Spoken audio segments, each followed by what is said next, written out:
Behold, call me atheist here. Do you guys want to change your life? I've stumbled upon this YouTube video in which they say do not skip.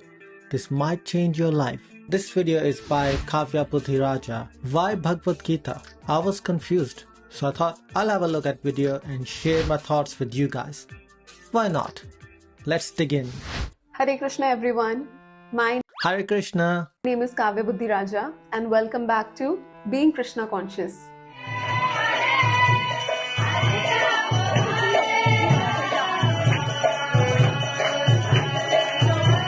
The music is very catchy, isn't it?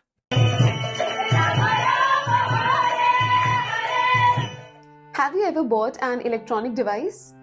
Yes, who hasn't? Maybe a phone or a washing machine or a laptop. So I'm recording it on a laptop. after purchasing that device, what is the first thing that you do? I turn it on. Well, I'm sure that the first thing that we all do after purchasing an expensive electronic item is to go through its manual No, I don't. Maybe you guys do. and to see how to make the best use out of that device. Makes sense. Some people would want to read a manual just to see how functions work, but what's the point? Or maybe how to use it in a way in which we do not damage the product. As long as you don't put it in water, I think you'll be fine. So let me ask you one thing. What is the most valuable thing that we all possess? My genitalia. It is our body, right? Close enough. Our body is the most important, the most significant object that we possess in our lives. Don't you think even with this human form of life comes a manual which tells us the do's and the don'ts with this human form of life? I don't think there's a manual that comes with us. We do come up with a lot of poop, but that's a different story. Just like we have a manual for every item, similarly, the manual for this human form All those items are created by humans. That's why they write a manual. I don't know what you're trying to say. of life is none other than Srimad Bhagwad Gita. Oh, I see. So humans came on this planet yonks ago, and Hinduism, which is about 5,000 years old, has a manual for human life. Your calculations are a bit off, don't you think? And today is the advent of Srimad Bhagwad Gita. Yes, today is Gita Jayanti. It was today, 5,000 years ago, on which Lord Shri Krishna sung this Gita Upanishad to his most dear friend and devotee, Did Lord Krishna have the same music in the background as this video has? Because it's just getting on my nerve. Arjun, on the battlefield of Kurukshetra. But the question is, why is it important to read Srimad Bhagwad Gita? Exactly. Why is it important to read Bhagwad Gita? I really want to know. When we have other scriptures, we have different Upanishads, we have the Chatur Vedas. So why Bhagavad Gita? Why should we read this? All these Vedic scriptures can be compared to a forest comprising of different types of plants and trees. There are a lot of things that I can compare with the forest. Does that analogy becomes good? I don't think so. Out of that forest, these Upanishads, they are like flowers.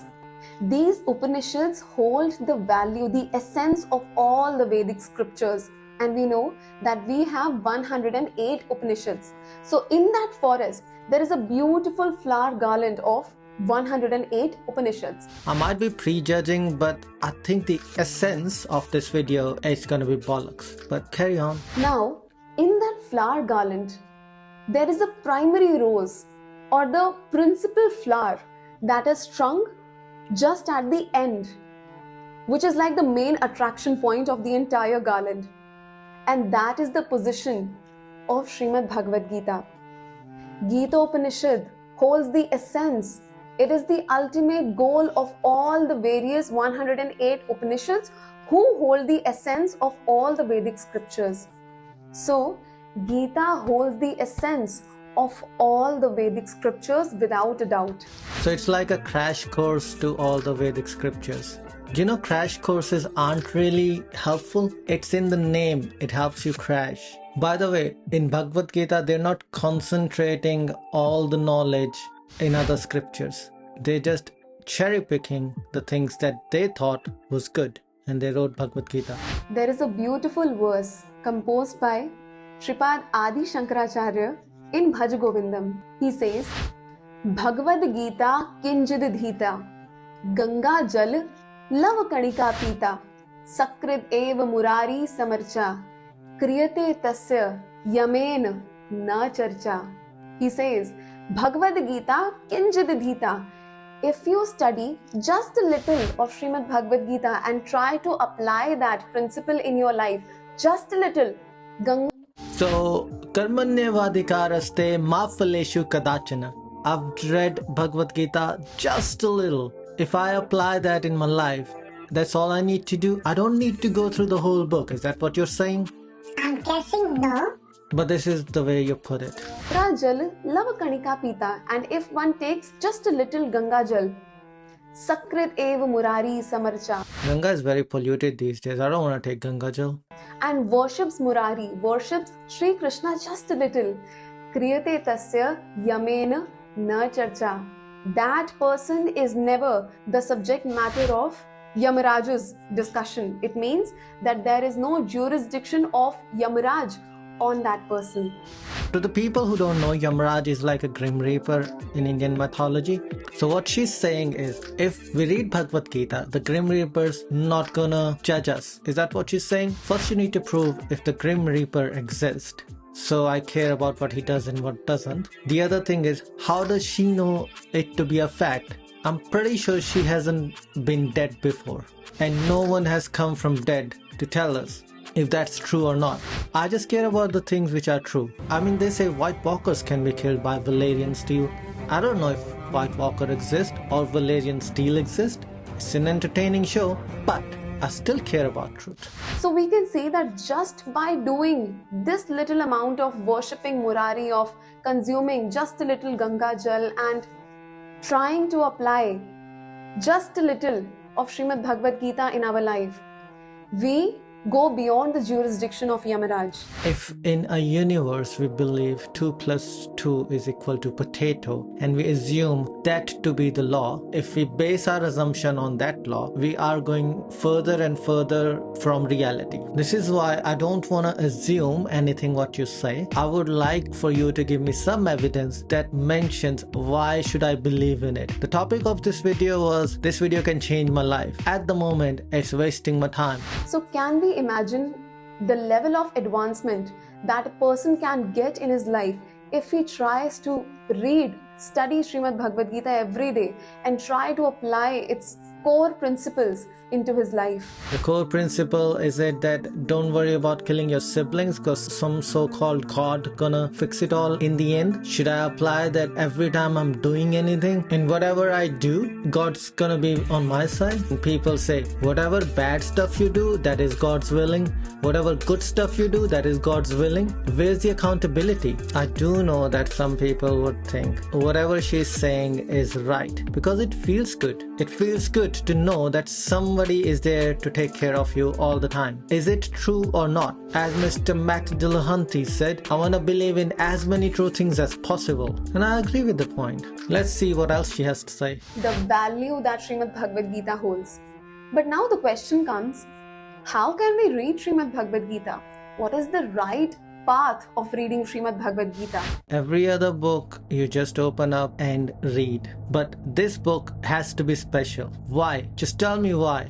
Well, Srila Prabhupada mentions in the very introduction of this Bhagavad Gita that one must study Bhagavad Gita in the mood of Arjuna. Just because Prabhupada said we should read it like this, we should all read it like this, right? Why? Just because he said so? And we should study Gita in the mood of Arjun? Arjun was never my friend. In fact, he was dead long time ago before I was born. So I've never known how I can see which mood he was in. My question is, if you express your emotions to someone, do you reckon that the other person can completely understand how you're feeling at that time? I don't think so. Arjuna took the position of a dutiful student. He took the position of a student who is submissive to his guru. Who was his guru? His guru is Sri Krishna himself. So in order to understand Gita and in order to understand what Krishna is trying to tell us, we have to attain the mood of Arjuna. Believe whatever has been said in Gita blindly without critical thinking. You could have said that. Now, how can we do that? Prabhupada says, any person who submissively tries to listen and understand from the lotus lips of a pure devotee of the Lord can easily understand Srimad Bhagwad Gita. How do you know the lips of the Lord was lotus? They look like lotus or they taste like lotus? When he was breathing, was it like lotus smell? I don't know what she's trying to say. So the requirement is we have to become like Arjuna. We have to attain the mood of Arjuna in order to really understand what Sri Krishna is telling us. So the requirement is do not question, believe whatever bullshit is in front of you and then carry on. These are the requirements. Now the second point. Should we read or should we study Srimad Bhagwad Gita? Srila Prabhupada always mentioned that you should not only read but you should study Srimad Bhagwad Gita. Oh no. Why are you making it so complicated? It's putting me off. I actually want to read Bhagwad Gita, but after listening to you, I'm having second guesses. You read newspapers because you just have to go through the news and you just have to take an overview of the news. So you read the newspaper. But that thing which is of extreme importance, you don't read it, but you study it. What about science? Why do you give an example of a newspaper? Why can't you just give an example of science? Try to understand what is written in a scientific book rather than just skimming over it. This would be my recommendation, and you know what? It'll actually help you in your life. So whenever you're studying Bhagavad Gita, take a pencil with you. Try to highlight important principles. Write down your questions. Ask them to your spiritual mentor.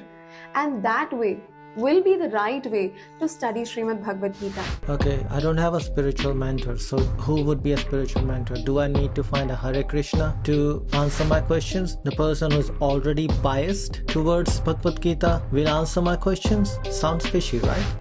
Ganga Maya, which is the most auspicious, came out of the lotus feet of Vishnu, of Krishna, which is also being held upon the head of Lord Shiva.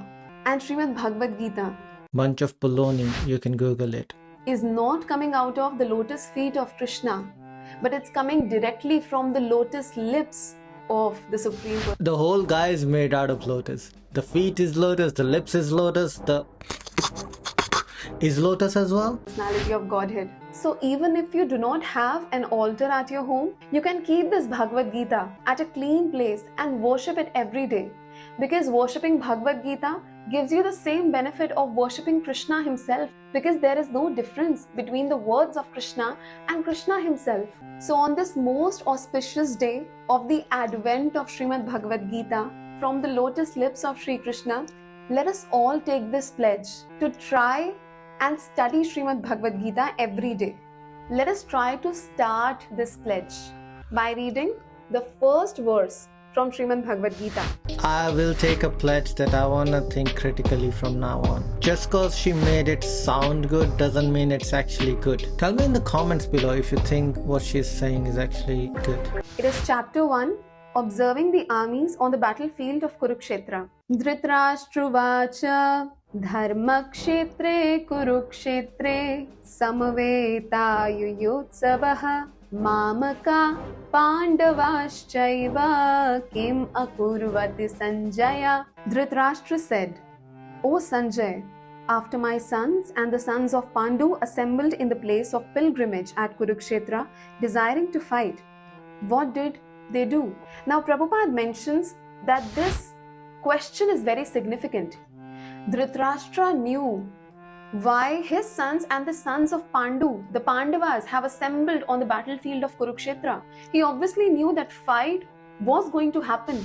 Why would anyone go to a field and assemble a lot of soldiers and chariots? They're not there to play Ludo, right? But why did he ask his secretary Sanjay as to what did they do? Well, that you gotta study Mahabharata. What is the significance? What is the mystery behind this question? In order to know that mystery, I want you to start reading Srimad Bhagwad Gita and do let me know that mystery in the comment section below. So try to adopt this jewel of Srimad Bhagwad Gita that we have got. Try to study this every day and try to inculcate the principles that have been given by Sri Krishna in your life. Hare Krishna. You can do whatever you like and you can say Jai Jai to whoever the you like. So in this video, I'm not convinced that I should read Bhagwad Gita. Before watching this video, I actually wanted to. But now she's just made a lot of kerfuffle around it and it's just making me bleh. It never changed my life and watching this video was an absolute waste of time. But if you like what I said, please like, share and subscribe. And the further this video will go, the more stupid things we can stop from happening. And I will always encourage you to let us think, and you can call me atheist.